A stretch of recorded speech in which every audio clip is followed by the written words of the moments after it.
Welcome back.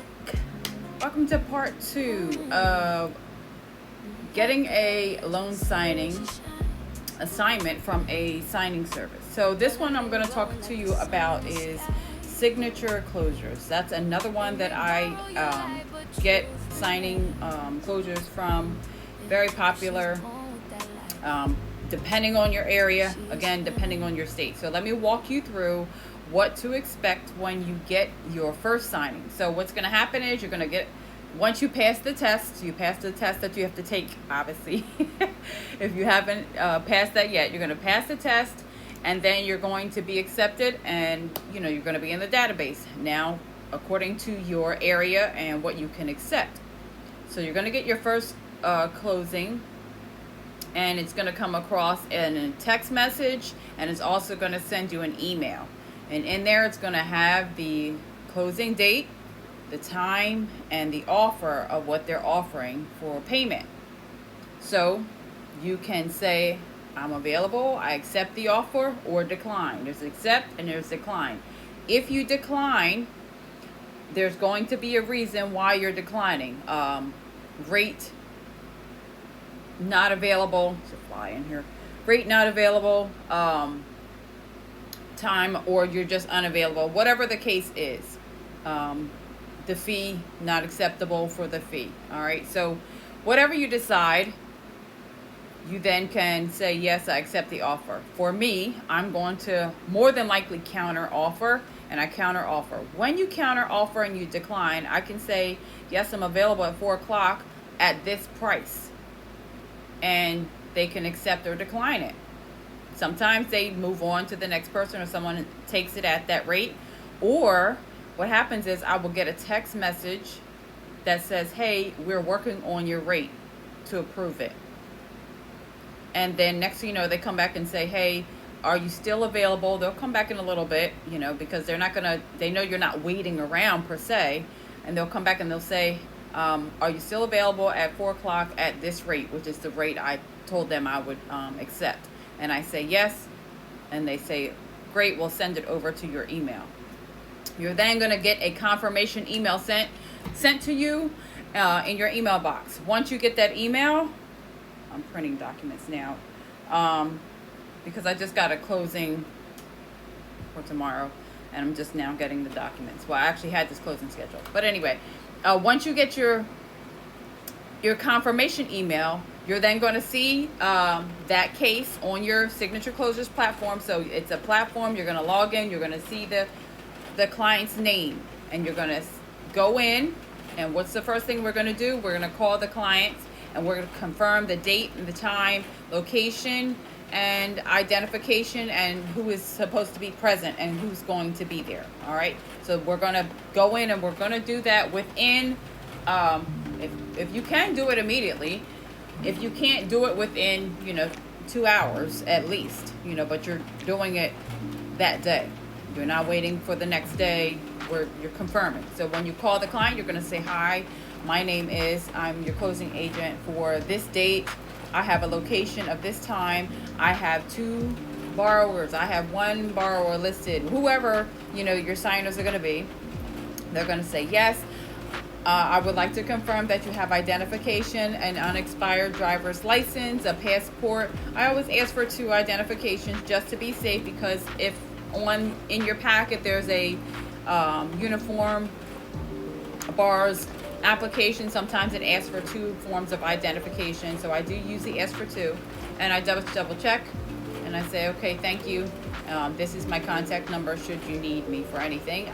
Other than that, I will see you and confirm with you, before the date. If it's a couple days away, I'll, usually confirm again the day before, the night before.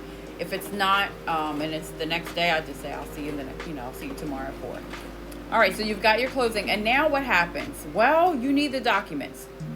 Signature closers is usually pretty good with the documents. So I'll say that. And even if I have not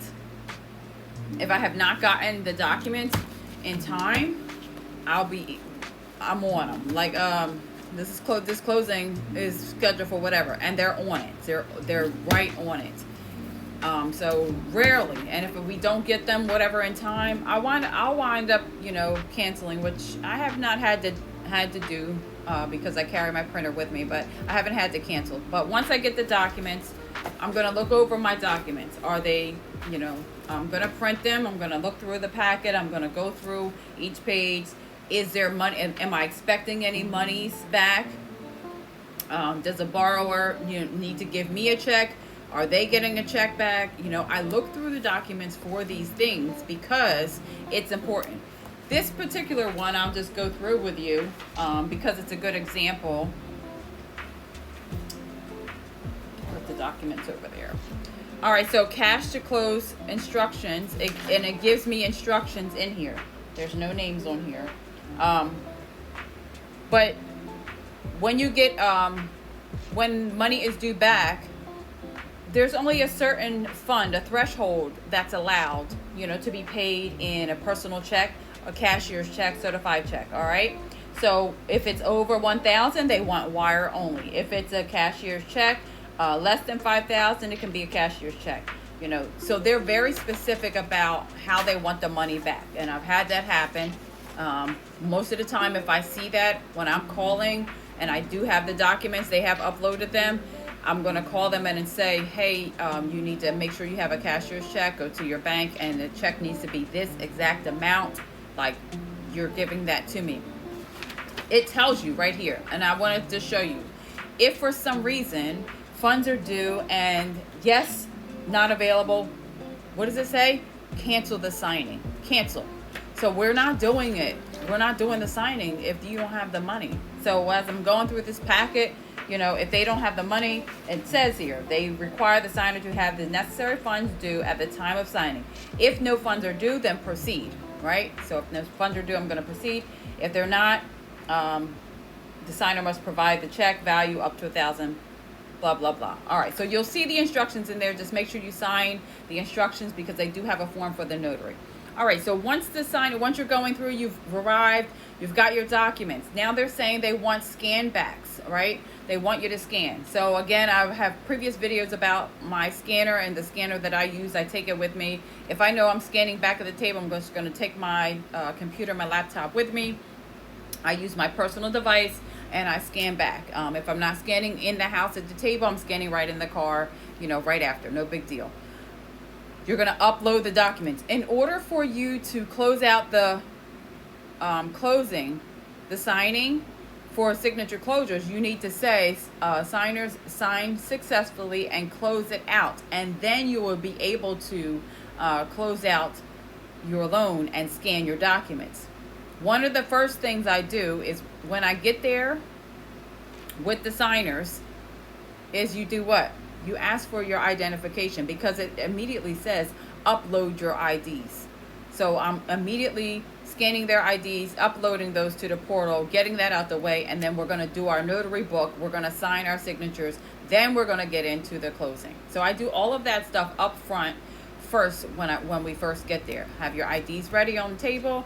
Let's scan these back. Let's let them know that I'm here. You're checking in on your portal. It wants to know that you're there and you've arrived on time. You need to check in, and there is a check-in button there. And then when you get done, you're going to close out your loan. You're going to say close successfully. They successfully signed. Were funds due? No funds were due. Yes, funds were due. Yes, funds were collected. Are scan backs? Yes, scan back within the hour. Whatever you're selecting, scan it back. Then you can close out after you say, FedEx will be, package will be FedEx the next day. And that, right there after that status, it says closed. And you have successfully done a closing. So very simple, very easy. Just follow the instructions. And then they pay, usually every 10 days, I would say, they pay. So depending on who the title company is. So congratulations on your first signing with Signature Closures. You're well on your way. Keep going. They have plenty of work for you to do. If you make a mistake, own up to it, take accountability, and just move forward. Everybody's human. All right. So that is Signature Closures, and that's accepting your first signing from Signature Closures.